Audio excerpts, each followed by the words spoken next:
Welcome to this lecture on setting up Tailwind CSS properly in your development environment. We're going to cover two really important things today: how to configure Tailwind so that your editor gives you smart suggestions and autocomplete, and then we'll look at some keyboard shortcuts and coding tricks in VS Code that will speed up your workflow significantly. Let's dive in. To get Tailwind CSS working properly in your editor, there are two things you need to do together. First, you need to create a file called tailwind.config.js in your project. Second, you need to install the Tailwind CSS IntelliSense extension in VS Code. These two work as a pair. You need both of them for the full experience. Let's look at each one in detail. The first step is to create a file called tailwind.config.js at the root of your project. Now here's the key thing. You don't need to put anything inside it right away. You can create it as an empty file or with a bare minimum export. The mere presence of this file is what matters.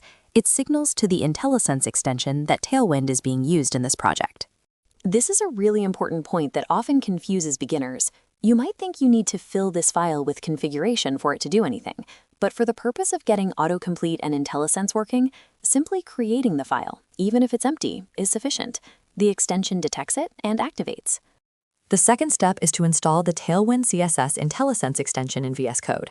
You can find it by going to the Extensions panel and searching for Tailwind CSS. The extension is published by Tailwind Labs, the official team behind Tailwind. Once you find it, just click Install and you're set. Make sure you're installing the right one. Search for Tailwind CSS IntelliSense. That's the official extension. There are other similar sounding extensions out there, so double-check the publisher name is Tailwind Labs to be sure you have the correct one. Once both the config file and the extension are in place, something really useful happens. When you're writing Tailwind class names in your HTML, you can press Ctrl and space to trigger autocomplete, and a drop-down will appear showing all available Tailwind options. And it doesn't just show the class names, it also shows you what they actually do. For example, if you hover over or see the class M40 in the suggestions, it tells you that this corresponds to 160 pixels of margin. You don't have to memorize every value. The extension shows you the meaning right there in the dropdown. Similarly, color classes show a color preview swatch, and opacity classes show the percentage value. Here's why this matters so much. Without the tailwind.config.js file, even if you have the extension installed, the autocomplete option simply won't appear. The extension needs that file as a signal that Tailwind is active in the project. Once the file exists, pressing Ctrl and space in your class attributes will bring up the full list of Tailwind options. This was actually a common source of confusion. Some people assumed that just downloading and installing the extension would be enough, but it turns out the config file is equally important. It's not about what's inside the file, it's about the file existing. Think of it as a handshake between your project and the extension. Now that we've covered the Tailwind setup, let's talk about what we're going to build and learn today. The main CSS concepts we're covering are sticky and fixed positioning. These are two layout behaviors that control how elements move or don't move when you scroll a page. We'll start with sticky positioning first. Sticky positioning is a really interesting CSS behavior. An element with sticky positioning behaves like a normal element in the document flow. It sits in its natural position until you scroll past it. At that point, it sticks to a defined position, usually the top of the viewport, and stays there as you continue scrolling. It's commonly used for navigation bars and section headers. Let's shift gears and talk about VS Code keyboard shortcuts and coding commands. These are tools that dramatically speed up how fast you write code. Rather than typing everything out manually, VS Code has built-in shortcuts and emit abbreviations that let you generate entire HTML structures with just a few keystrokes. The key is that you can't just read about these, you have to practice typing them. One of the most powerful productivity features in VS Code is emit. Emit lets you type a short abbreviation and then press Tab to expand it into full HTML. For example, if you type H1 and press Tab, it instantly becomes a complete opening and closing H1 tag with your cursor placed right inside it, ready for you to type your content. The workflow is simple. You type your emit abbreviation, for example, header for a header element, and then you press Tab. VS Code expands it instantly into a proper HTML tag. This works for any HTML element. You can even chain them together to create nested structures in a single abbreviation, which makes building layouts incredibly fast. Now let's dig into one of the most useful and sometimes confusing CSS positioning concepts, sticky positioning. Understanding how sticky works requires understanding the relationship between a child element and its parent container, so let's build that mental model carefully. Here's the setup. You have a parent container, and inside it, there's a child element. When you give that child element the CSS property positionSticky, along with something like top0, you're telling the browser, as the user scrolls, keep this element stuck at the top of the viewport, but only while it's still inside its parent container. So the CSS is simple, positionSticky, and then a threshold value like top0. That threshold tells the browser exactly where to snap the element. If you write top 10 pixels, it sticks 10 pixels from the top of the viewport, not right at the edge. Here's what actually happens during scrolling. At first, the sticky element sits in its normal position. As you scroll and it reaches that threshold, say top0, it locks in place on screen. But here's the key. The moment the parent container's bottom edge reaches the sticky element, it gets pushed off. The sticky element travels with the parent's floor. Think of it like this. Imagine you're hanging from a pole. If your feet are touching the ground, you're not really hanging. Same idea here. If the parent container is too short and its bottom edge is already touching the sticky element, there's no room to stick. The element just moves along with the parent as if it were normal flow. This is the most common reason sticky positioning seems broken for developers. If the parent container doesn't have enough height, the sticky element has nowhere to stick. The parent needs to be significantly taller than the sticky child for the effect to work. You can check the parent's area by temporarily adding a background color to it in your CSS. A quick debugging trick. Add a background color to the parent element so you can actually see how much space it occupies. If the parent's area is tiny, that's your problem.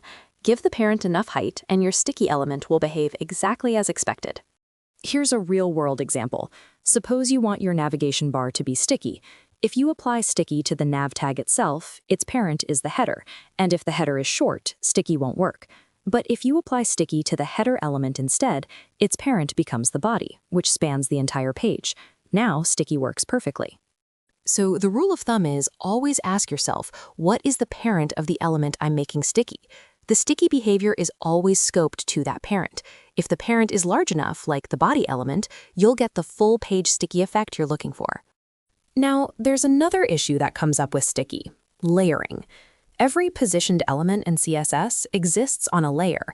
Elements with a position like relative or sticky sit on a higher layer than normal elements. This means content can sometimes slide over or under your sticky element unexpectedly. For example, if your sticky navbar is getting covered by content scrolling over it, that's a layer problem. Other elements with position applied to them may have a higher stacking order. To fix this, you use the z-index property on your sticky element to push it to the top of the layer stack. In Tailwind CSS, the maximum z-index utility available is z50, which represents the highest layer. If you apply z50 to your sticky header, it will sit above all other elements on the page. You can't go higher than 50 with Tailwind's built-in utilities, so that's your ceiling for layering. In practice, your sticky header class in Tailwind would look something like sticky top0 z50. That combination tells the browser, stick this element at the very top of the viewport and make sure it appears above everything else on the page. Clean and simple. Next up is fixed positioning. Unlike sticky, which is scoped to a parent container, fixed positioning locks an element to the viewport itself, the actual browser window. No matter how far you scroll, a fixed element never moves. It stays exactly where you put it on screen. Here's the critical difference between sticky and fixed. Sticky cares deeply about its parent. It's bounded by the parent's area.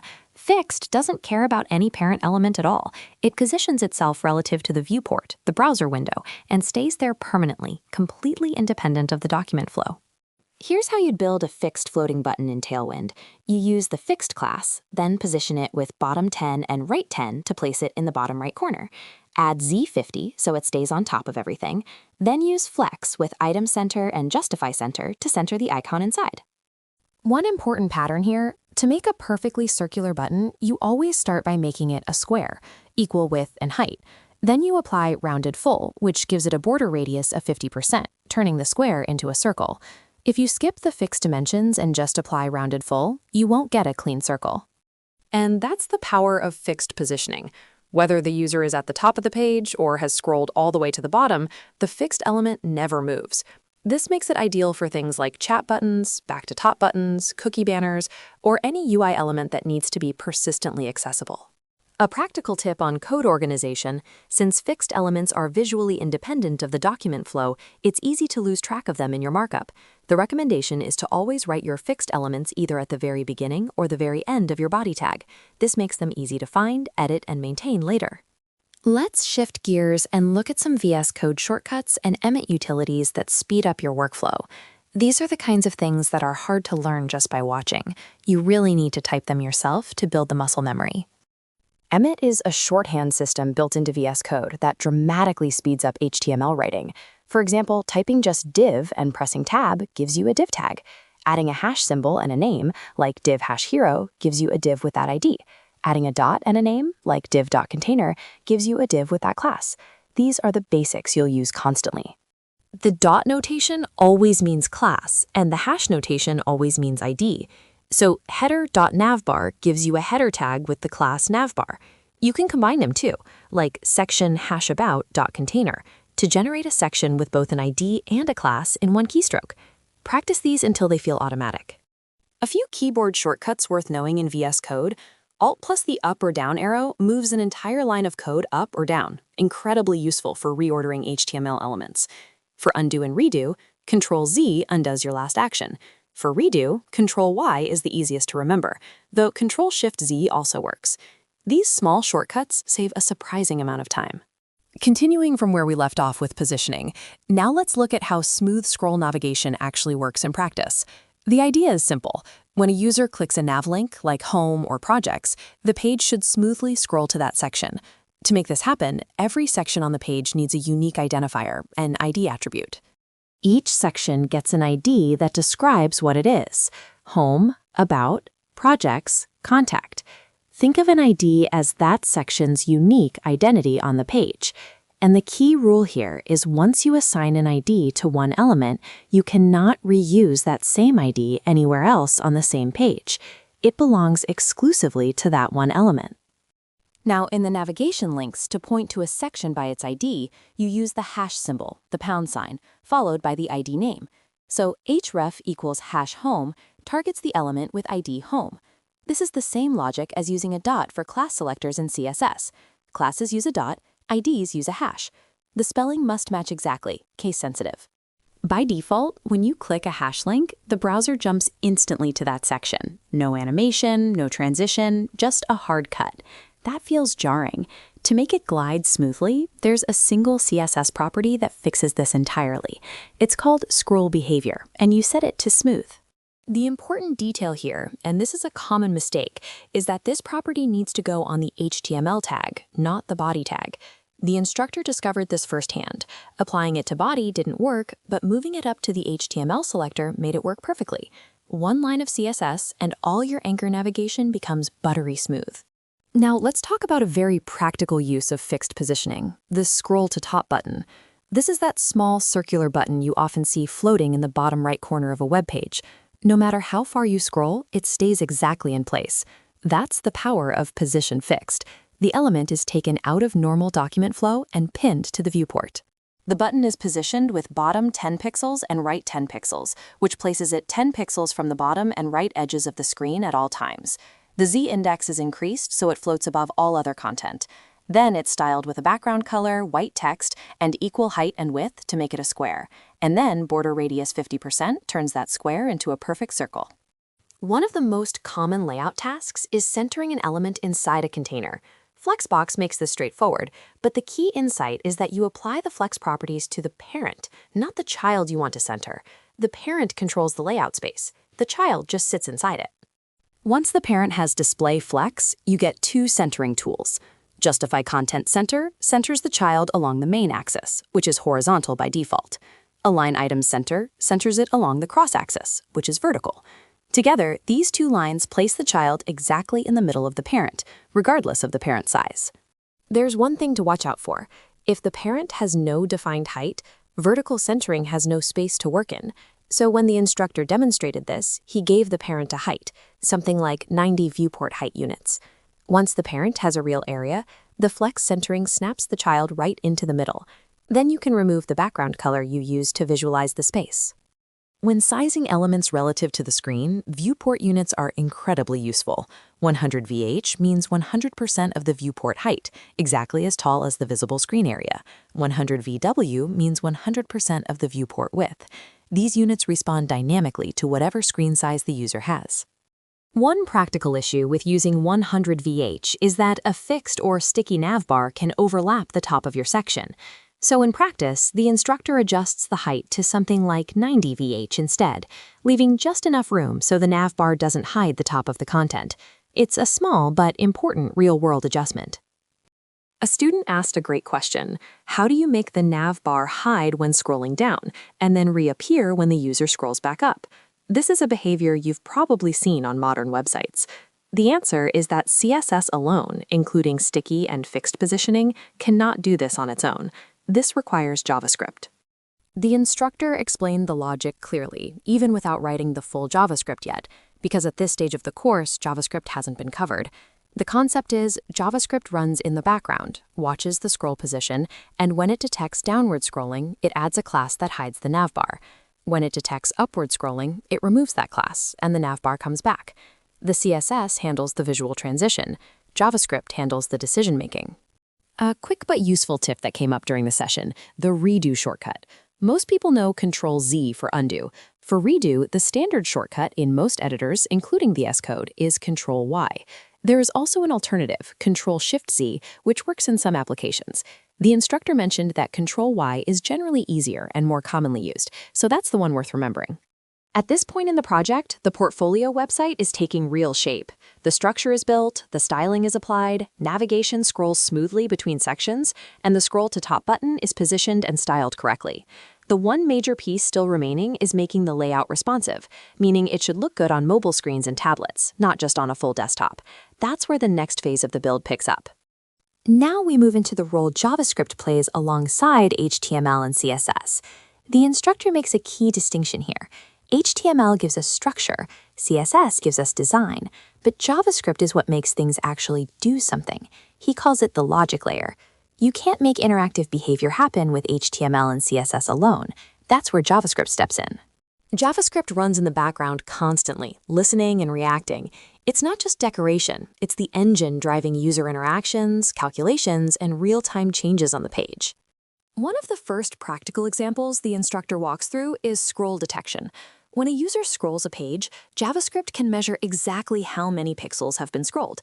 This is something CSS simply cannot do. CSS has no concept of how far down the page are we right now. JavaScript calculates that value dynamically. The scroll position, measured in pixels, becomes a number JavaScript can work with. Once you have that number, you can trigger all kinds of behavior based on it, like showing or hiding navigation elements. Here's a concrete use case the instructor explains in detail, a sticky navigation bar.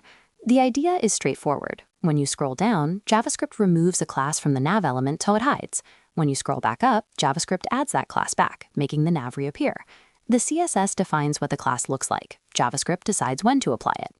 This is a perfect example of the division of responsibilities. CSS defines the visual states, what .fixed looks like, what .hidden looks like. JavaScript handles the logic, detecting the scroll direction and deciding which class to apply or remove. Neither can do the other's job. A student asks an important question here. Can you bring in external JavaScript components like image sliders or carousels from outside sources? The instructor's answer is yes, absolutely. In fact, he had already demonstrated this in a previous session by showing a background animation component. External JS components integrate cleanly into your project. The instructor introduces Flowbyte, a popular component library built specifically on top of Tailwind CSS. Tailwind gives you utility classes for styling, but Flowbyte takes it further by providing pre-built, ready-to-use UI components like carousels, modals, dropdowns, and more. It's one of the most commonly used companion libraries for Tailwind projects. The instructor navigates directly to the carousel component on Flowbyte. A carousel, sometimes called a slider, is a UI element that cycles through a series of images or content panels. It's a classic use case that requires JavaScript to function, since CSS alone can't handle the timed or click-driven transitions. The instructor copies the carousel code directly from the Flowbyte documentation and pastes it into the project. He wraps it inside a section tag, a personal habit he follows for semantic structure, even though not all developers do this. The code is dropped in as a starting point for testing and customization. This is a small but meaningful detail about coding style. Using section tags to wrap logical blocks of content is a semantic HTML practice. It doesn't change how things look, but it makes the code more readable and meaningful, both for developers and for tools like screen readers and search engines. After pasting the HTML, the carousel doesn't work, and the instructor explains exactly why. HTML alone only provides the structure. Without CSS, there's no visual styling. Without JavaScript, there's no interactive behavior, no sliding, no transitions, no controls. All three layers are required for a component like this to function correctly. This is a foundational insight the instructor emphasizes. It's not enough to copy the HTML snippet. You also need the associated CSS for the visual presentation and the JavaScript for the interactive logic. Flowbyte provides all three. You just have to make sure you include them all in your project. To test the carousel with real content, the instructor populates the image slots by right-clicking images in the browser and using copy image address to grab their URLs. He pastes these URLs directly into the SRC attributes of the carousel's image tags. He fills in all 5 image slots, though he notes that having all 5 isn't strictly required. You can remove some if needed.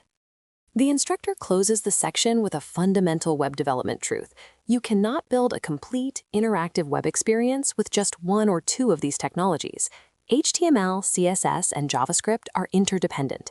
HTML creates the content structure, CSS makes it visually appealing, and JavaScript brings it to life with dynamic behavior. Together, they form the complete web stack. Picking up from where we left off, let's talk about why a web page needs more than just HTML. HTML gives you the structure, CSS handles the visual design and styling, and JavaScript is what makes things actually work. When you click a button and something happens, a menu appears, an image slides in, that's JavaScript doing its job. Without it, your page looks good but doesn't respond to anything. A great example is a carousel, those image sliders you see on websites. The HTML just holds the images. The CSS styles them, but the actual sliding behavior, appearing and disappearing on click, that's JavaScript. You need all three working together for a complete functional web page. So here's the thing. When you use a library like Bootstrap or Font Awesome, someone has already written all that CSS and JavaScript for you. The question is how you get it into your project. One way is to install it locally, but the easier way, especially when you're starting out, is to use a CDN, a content delivery network. You simply add a link in your HTML, and the browser fetches those files from a remote server automatically. There's an important rule about where you place these CDN links in your HTML.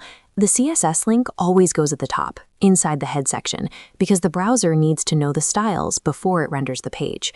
The JavaScript script tag, on the other hand, always goes at the very bottom, just before the closing body tag. This ensures the HTML content loads first, before the scripts run. Earlier, we used Font Awesome icons in our project, but for those icons to actually show up, you need to include the Font Awesome CDN link in your HTML. You go to the Font Awesome Quick Start page, grab the full HTTPS CDN link for the CSS file, and paste it inside your head section.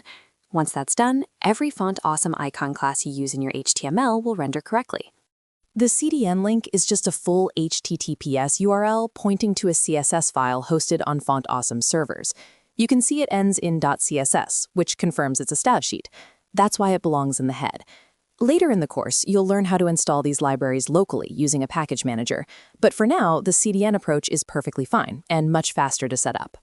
A student asked a great question here. What exactly does the CDN do? Think of it this way. When you write a Bootstrap carousel in HTML, you're just adding class names. The HTML itself doesn't know how to make anything slide or animate. The actual logic, the functions that make the carousel work, those are defined inside the JavaScript file that the CDN link loads. Without that link, your carousel is just a static block of HTML with class names that do nothing. If you were to open that CDN URL directly in your browser, you'd see a massive file full of JavaScript functions. That's the actual engine powering all those interactive components. You don't need to read or understand that code. You just need to link to it. And once you do, all those class-based components spring to life. That's the beauty of using a well-built library. Now let's talk about plugins. A plugin is a piece of code provided by a third-party platform, like Facebook, Google Maps, or YouTube, that you can drop directly into your web page to display your content. You don't build this functionality yourself. The platform gives you a ready-made code snippet, you paste it where you want it on your page, and their content appears right there on your site. For example, if you're building a company website and you want to show the company's Facebook page feed, you don't recreate that feed yourself. Facebook has a dedicated plugin for this. Similarly, if you want to show a map of the company's location, Google Maps provides an embed code. These are all plugins, third-party tools you integrate into your own site with minimal effort. Here's how you actually embed a Facebook page plugin. You go to the Facebook developer site, developers.facebook.com, then navigate to the documentation, find plugins, and select Page Plugin. You enter the URL of the Facebook page you want to embed, configure options like whether to show the timeline or cover photo, and then click Get Code. Facebook generates 2 code snippets for you. Facebook gives you 2 separate pieces of code. The first snippet goes right at the beginning of your body tag. It's an initialization script that loads Facebook's SDK. The second snippet is the actual page feed widget, and you place that exactly where you want the feed to appear on your page. Once both are in place, the Facebook feed renders live on your website. Embedding a Google Maps location follows a similar pattern. You open Google Maps in Chrome or Brave. Note that some browsers, like Microsoft Edge, may not display the embed option properly, so Chrome is recommended. You search for the location you want, click Share, then go to the Embed a Map tab. You'll see an iframe code snippet, copy that, and paste it into your HTML. There's an important best practice here. Always set the iframe's width to 100% rather than a fixed pixel value. Then wrap the iframe inside a div and control the map size by setting dimensions on that div through CSS. This way, the map scales responsively with your layout. If you set a fixed width on the iframe itself, it won't adapt to different screen sizes properly. Let's clarify the difference between a CDN and a plugin, because they can feel similar but serve different purposes. A CDN loads a library. It gives you tools like pre-built components, icons, and styles that you use to build your own content. A plugin or embed, on the other hand, loads actual third-party content, like a live Facebook feed or an interactive map, directly onto your page. One gives you building blocks, the other gives you finished content from another platform. So how does all of this come together in a real project? Think about building a contact page for a company portfolio. You'd use your own HTML and CSS for the form and layout. You'd drop in a Google Maps embed to show the office location. And if the company has a Facebook page, you'd use the Facebook page plugin to show their live feed. All 3 techniques working together give you a professional, feature-rich contact page without building everything from scratch. This is exactly the kind of task you'll be working on, building a contact page that uses all of these elements. The form is your own work. The map and the Facebook feed come from plugins and embeds. Your job is to design the layout, place everything correctly, and make it look polished. Use your creativity to arrange and style it. The technical pieces are now in your toolkit. Picking up right where we left off, we've been building out our layout, and it looks great on a desktop. But the moment you shrink it down to a mobile screen, things start to break. That's exactly the problem responsive design solves, and breakpoints are the core tool we use to fix it. When you inspect your site on a mobile device, say an iPhone SE, you'll see elements crammed together, text overflowing, and the layout looking completely garbled. Most users browse the web on their phones, so this is not something we can ignore. The reason we start from mobile when building responsive layouts is simple. The majority of users browse from their phones. When you open DevTools in your browser and inspect your site at mobile dimensions, you can immediately see what's broken. Starting small and scaling up is the right approach. Inside the browser inspector, there's a device toolbar you can toggle. You can select specific devices like iPhone SE or manually drag the viewport width to simulate any screen size.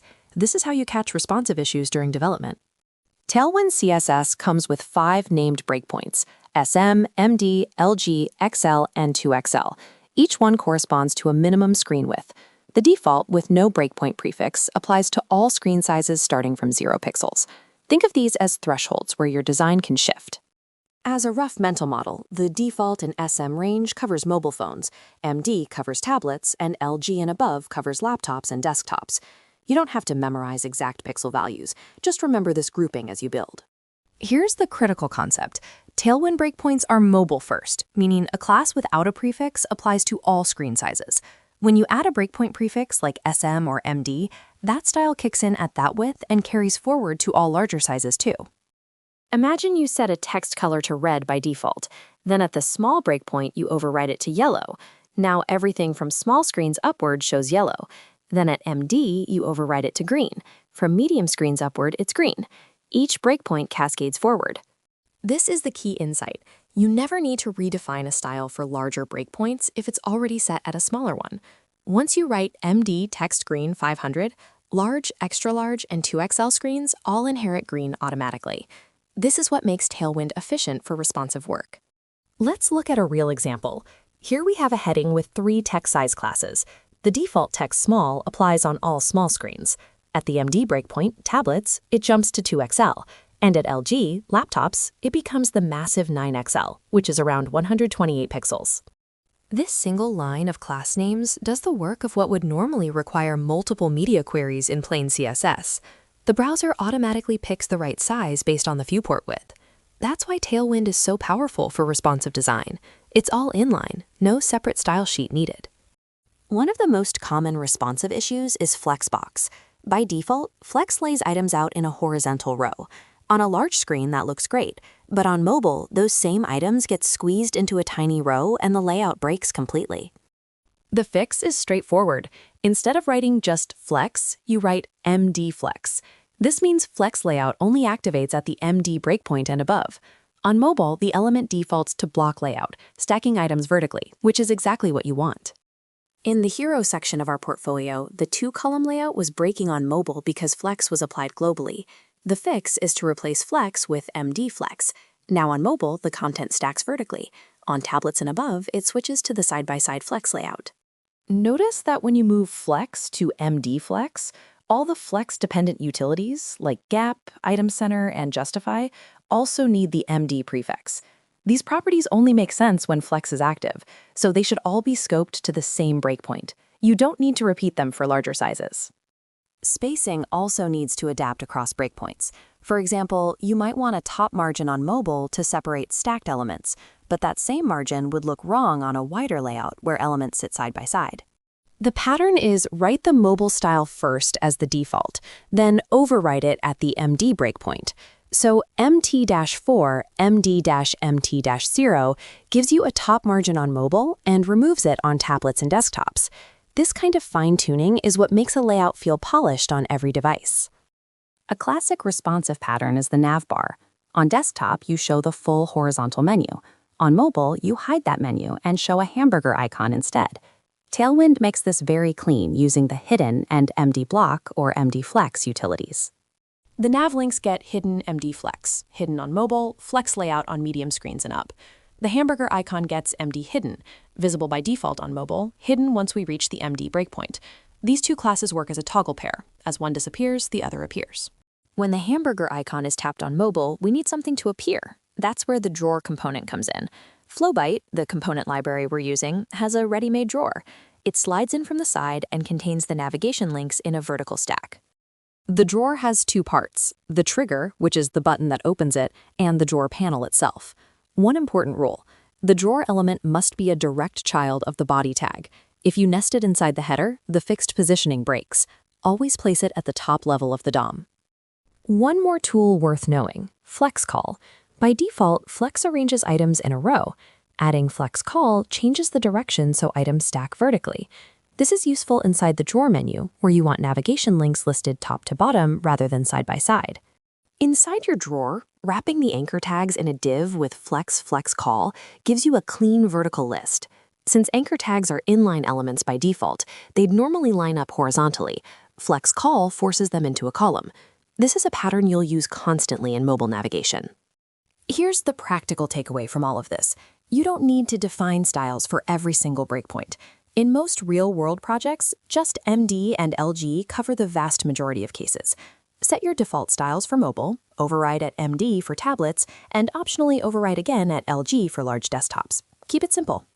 Responsive design is one of those topics that genuinely requires hands-on practice. Reading about breakpoints helps, but the real understanding comes when you build a full project, a portfolio, a landing page, and wrestle with layout issues yourself. The more you practice, the more intuitive it becomes. Now, let's dig into one of the more nuanced parts of Flexbox, direction control. So far, we've seen flex items line up horizontally, but that's just the default behavior. The real power comes when you understand that you can completely change the direction in which flex items flow, and that change affects everything else too. When you write display flex, the default direction is row, meaning items go left to right, all on one line. You don't need to write flex direction row explicitly, because that's already what happens. It's the built-in starting point. But when you write flex direction column, the direction flips. Now items stack vertically, top to bottom. This is exactly what you need when you want to arrange things up and down rather than side by side, like stacking sections on a page. Here's the critical insight. When you change flex direction, the axes swap. In row mode, the main axis is horizontal and the cross-axis is vertical. In column mode, the main axis becomes vertical and the cross-axis becomes horizontal. This matters a lot for alignment properties. In row mode, justify content controls alignment along the horizontal main axis, so justify content center pushes items to the horizontal center of the container. That's the direction flex is flowing. But switch to column mode, and now justify content center moves items to the vertical center, because the main axis is now pointing downward. The property name stays the same, but what it does visually changes completely based on direction. Let's make this concrete. In column mode, if you write justify content center, the items move to the vertical center of the container. But if you write align items center instead, the items move to the horizontal center, because align items always works on the cross-axis, which in column mode is horizontal. Think of it this way. Justify content and align items are always opposites of each other. One controls the main axis, the other controls the cross-axis. When direction changes, both of them shift their behavior accordingly. This is why understanding direction is so foundational to mastering Flexbox. Here's a handy summary to keep in mind. In row mode, the default, the main axis is horizontal, and justify content aligns items left and right, while align items aligns them up and down. Flip to column mode, and those behaviors swap. Memorizing this table will save you a lot of confusion when building layouts. Shifting gears, there was a practical debugging situation that came up around z-index. When you have multiple layered components, like a navbar and a carousel, their stacking order matters. If the carousel appears on top of the navbar unexpectedly, you need to check and compare their z-index values. In this case, the carousel had a z-index of 30, and the navbar was set to something lower. The fix is straightforward. Give the navbar a higher z-index than the carousel, say 40 or 50, so it always appears on top. You can inspect these values directly in browser developer tools. When debugging z-index issues, the browser's developer tools are your best friend. You can click on any element, inspected styles, and see exactly what z-index is being applied and where it's coming from, whether it's from your own CSS, a Tailwind utility class, or a component library. This is how you track down stacking conflicts. In Tailwind CSS, z30 translates to z-index 30. If your navbar is at z30 and your carousel is also at z30 or higher, there's a conflict. Bumping the navbar to z40 or z50 resolves it. Always check where the class is defined. Sometimes it's set deep inside a component you didn't write yourself. As a practical assignment, the task is to build a contact page and make it fully responsive. This means using everything covered: Flexbox, direction control, justify and align properties, and responsive design techniques. The design is up to you. Use your own creative layout rather than copying someone else's. The reason for using your own design is intentional. When you copy a design, you're just replicating steps. When you create your own, you're forced to think through every layout decision yourself. And that's where real understanding gets built. Practice these concepts until they feel natural. Looking at where we are in the course, the HTML and CSS section is wrapping up. Not every single HTML tag has been covered yet. Things like form tags, table tags, and others will be revisited later in the curriculum, but the core layout and responsive design concepts are done. JavaScript starts next, running for about 3 days. Here's what's exciting. The pages being built right now in HTML and CSS won't stay static forever. Once JavaScript is introduced, those same pages get made dynamic. Forms will actually submit data, carousels will respond to clicks, and content will update without reloading. Everything being learned now is laying the groundwork for that. Let's talk about where this course is headed. The instructor is laying out a clear schedule for students. After wrapping up the current JavaScript sessions, the plan is to move directly into Laravel installation and then cover Git and GitHub. Understanding this roadmap helps students know exactly what's coming and how to prepare. The instructor makes a specific point here. Git and GitHub are marked as optional in the strict sense, but they're described as overly important. That's a strong signal. In the real world, version control with Git is an absolute must-have skill, and students are strongly encouraged not to skip it. Right now, the instructor is sharing project files by zipping them and distributing directly, but the plan going forward is to host all course materials on Git, meaning students will pull files directly from a repository. This is exactly how real development teams share and manage code, so learning Git isn't just academic, it's practical from day one. The instructor has scheduled 3 dedicated video lessons on Git and GitHub to be released on the 30th, 1st, and 2nd. Students are expected to watch these videos during that window, before the next class session. It's a self-paced segment, but it's crucial groundwork for everything that follows.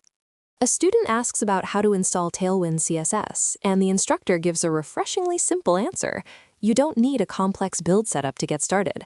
Just drop a single CDN script link into your HTML files head section, and Tailwind CSS is immediately available. That's it. No NPM, no configuration files needed for a quick start.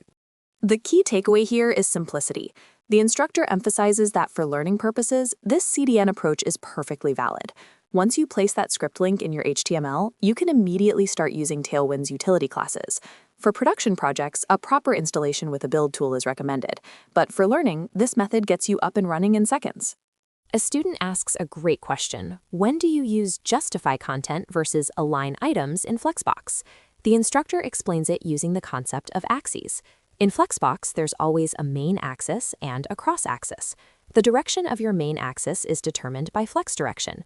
By default, flex direction is row, so the main axis runs horizontally. Justify content works along the main axis, the direction your flex items are flowing. So if your flex direction is row, that's horizontal. You'd use justify content center to center items horizontally, justify content space between to spread them out, or justify content flex end to push them to the right. The instructor lists these as the primary options students will use most often. Align items, on the other hand, controls positioning on the cross axis, which is the axis perpendicular to flex direction. If your flex direction is row and items flow horizontally, then align items controls vertical positioning. The instructor notes that align items has 3 main values: center, flex start, and flex end. Notably, there is no align items space between. That's a justify content thing only. Here's the mental model the instructor is teaching. Always think about which direction your flex items are flowing. That direction is your main axis, and justify content controls it. The perpendicular direction is your cross axis, and align items controls that. If you flip flex direction to column, the axes swap. Justify content becomes vertical, and align items becomes horizontal. This rule of thumb is the fastest way to remember it. Justify follows the flow. It aligns items in the same direction as flex direction. Align items goes against the flow. It positions items on the opposite axis. Once this clicks, students will find Flexbox layout decisions become much more intuitive and predictable. A student requests that the instructor share a list of useful VS Code shortcuts, possibly through a group chat. The instructor acknowledges the request and hints at having covered some shortcuts during class. This is a great reminder that keyboard shortcuts are a serious productivity multiplier. Learning even a handful of the most common ones can dramatically speed up your coding workflow. Some of the most impactful shortcuts to know in VS Code include Quick Open for jumping between files, the command palette for accessing any feature by name, Format Document for auto-formatting your code, Toggle Comment for quickly commenting out lines, and Select Next Match for multi-cursor editing. These alone can save hours over the course of a project. Let's bring it all together. This session covered 4 important areas. First, Git and GitHub are coming up and are strongly recommended. 3 video lessons will be released for self-study. Second, Tailwind CSS can be started instantly with a single CDN script link. Third, in Flexbox, justify content controls the main axis, and align items controls the cross axis. And fourth, investing time in learning VS Code shortcuts pays off enormously in day-to-day coding speed. These aren't just isolated topics. They're the building blocks of how professional developers actually work every day. Git keeps your code safe and collaborative. Tailwind speeds up your styling. Flexbox gives you layout superpowers. And shortcuts make your editor an extension of your thinking. Master these, and you'll be working like a pro from the very start of your career.